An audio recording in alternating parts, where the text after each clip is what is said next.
இன்னைக்கான டாப் சம்பவங்கள் என்னென்னு பார்ப்போமா?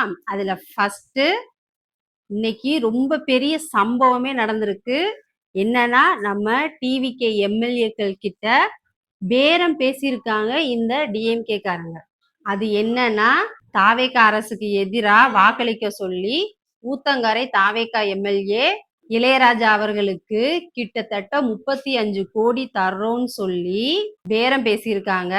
இந்த மாதிரி பேரம் பேசுறாங்கன்னு சொல்லி அந்த அமைச்சர் வந்து கம்ப்ளைண்ட் பண்ணியிருக்காரு. அந்த கம்ப்ளைண்டோட அடிப்படையில கிட்டத்தட்ட 6 பேரை அரெஸ்ட் பண்ணியிருக்காங்க. இதுல செந்தில் பாலாஜி அவர்களும் சம்பந்தப்பட்டிருக்காரு. அவரோட தம்பியையும் தேடிக்கிட்டு இருக்காங்க.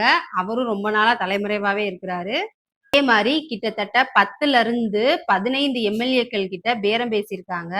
ஆமா, 10ல இருந்து 15 எம்எல்ஏக்கள் டிவிகேல இருந்து ரிசைன் பண்ணிட்டாங்கன்னா அது வந்து டிஎம்கே காரங்களுக்கு பாசிட்டிவா மாறிடும்ல, அதுக்காக இந்த மாதிரி பிளான் போட்டிருக்காங்க.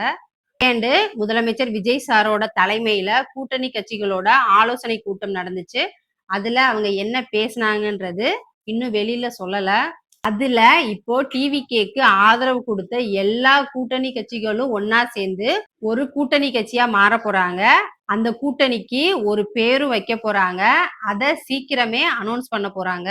இதோடு முதலமைச்சர் விஜய் சார ஒருமையில அவதூறா பேசினதுக்கு டிஎம்கே முன்னாள் அமைச்சர் ராதாகிருஷ்ணன் அவர்கள் மேல வழக்கு போட்டிருக்காங்க. அதனால அவரை கைது பண்ணிடுவாங்கன்னு சொல்லி அவரு உயர்நீதிமன்றத்துல முன்ஜாமீனுக்கு மனு போட்டிருக்காரு.